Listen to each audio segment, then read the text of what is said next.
Halo rekan-rekan semua, perkenalkan nama saya Angga Suksma. Saya pemilik dari Farm Nilaku ID. Di Farm Nilaku ID ini, saya mengembangkan budidaya dengan teknik RAS atau Recirculating Aquaculture System. Yang mana sistem RAS bisa kita optimalkan, terutama untuk lahan yang sempit. Dan dengan jumlah tebar padat yang maksimal untuk mencapai hasil panen yang optimal.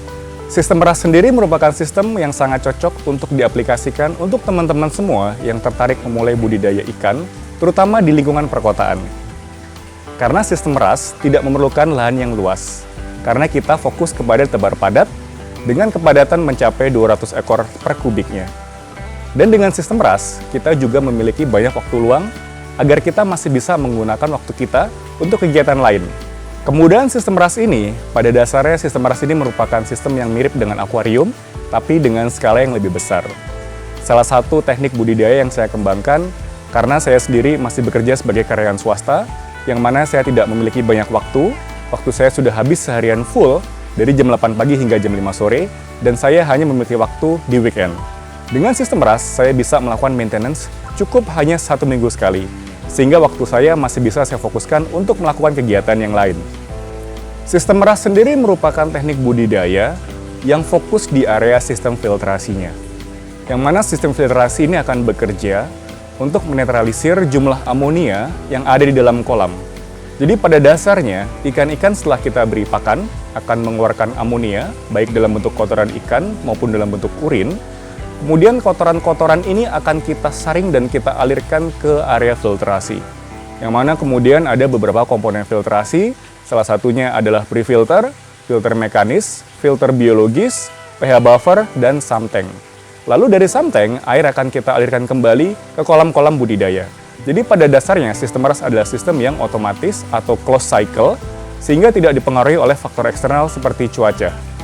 Sistem RAS sendiri dapat diaplikasikan pada semua jenis media budidaya. Saya mencontohkan di sini ada dalam bentuk kolam fiber, kolam beton, maupun media ember.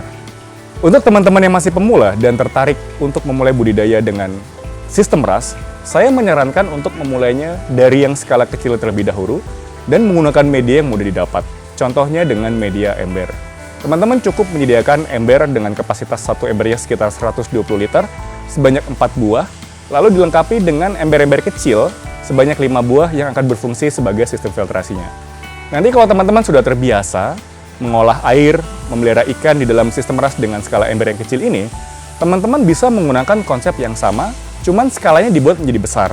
Boleh menjadi kolam fiber dengan jumlah yang lebih banyak maupun kolam beton.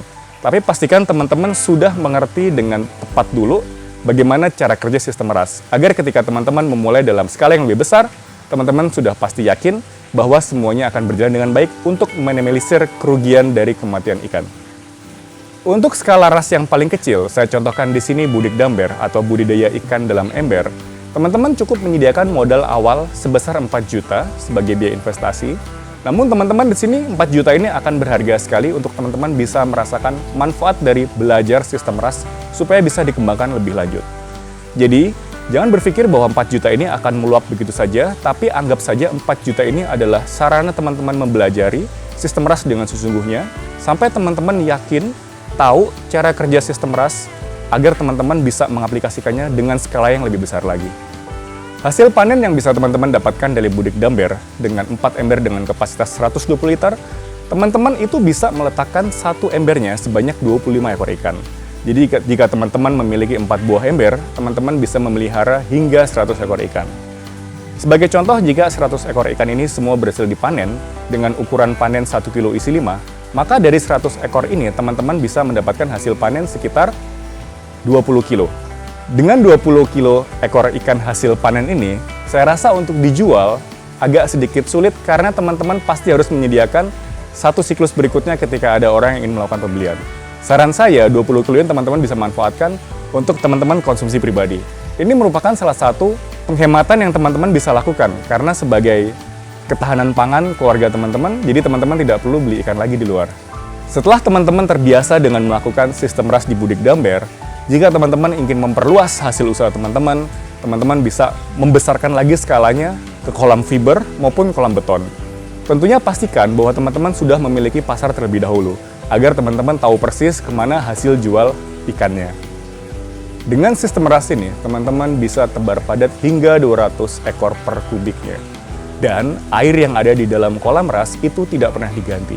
Kita hanya ganti 1 kali saja pada saat ingin panen. Jadi ini akan lebih hemat air, karena pada dasarnya air yang ada di kolam adalah air yang itu-itu saja.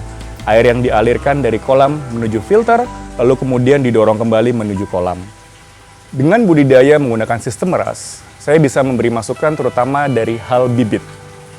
Kalau saya pribadi selalu biasa untuk menggunakan bibit dengan ukuran di atas 9 cm. Karena ini berkaitan dengan jenis pakan yang akan kita berikan ke ikan. Karena semakin besar bibit ikan yang kita beli, otomatis pakan yang kita berikan ke ikan semakin lebih murah. Karena butiran pelet akan berdampak dengan harga pelet. Semakin kecil ukuran pelet, akan semakin mahal harganya. Dan pastikan juga teman-teman menggunakan protein minimal 28% ketika teman-teman memutuskan untuk memulai budidaya ikan nila. Karena pada dasarnya ikan nila sudah bisa bertumbuh dengan kadar protein minimal 28%. Kendala-kendala yang sering dihadapi oleh pemula yang pertama pada dasarnya adalah sifat ambisius. Karena rata-rata pemula ini yang ada di pemikiran mereka adalah keuntungan dulu yang ada di awalnya. Teman-teman harus pahami bahwa kita berhadapan dengan makhluk hidup. Ada kemungkinan kematian. Jadi saya memberikan saran lebih baik pelajari dulu ilmunya, pelajari dulu tekniknya, baru kita bisa bicara tentang keuntungan. Lalu problem yang kedua biasanya ketika teman-teman mengalami listrik yang mati. Teman-teman wajib menyediakan genset. Walaupun ikan-ikan nila yang ada di dalam sistem RAS ini bisa bertahan 3-4 jam setelah lampu mati, tapi jangan sampai ketika lampu mati ini tidak ada penanganan lebih lanjut yang bisa kita lakukan, karena bagaimanapun juga ikan yang dipelihara dengan jumlah tebar padat 200 ekor per kubik membutuhkan oksigen. Dan juga filtrasi tetap harus menyala, karena bagaimanapun juga bakteri nitrifikasi yang ada di dalam filter biologis memerlukan oksigen dalam membantu proses nitrifikasinya. Di masa era yang sudah modern seperti ini, dengan semakin sempitnya lahan yang kita miliki, saya rasa sistem RAS cocok sekali jika teman-teman ingin menerapkan sebagai konsep urban fish farming. Karena yang pertama, airnya yang jernih dan bersih, dan tidak ada bau yang tidak sedap, sehingga tidak mengganggu lingkungan sekitar. Lalu yang kedua, karena kita bisa menerapkan sistem tebar padat, jika kita hanya memiliki lahan sempit, maka teman-teman masih bisa memiliki hasil panen yang optimal. Jadi teman-teman jangan khawatir dan takut kalau kita ingin memulai budidaya ikan, bukan berarti kita harus tinggal di pedesaan dan harus memiliki lahan yang luas.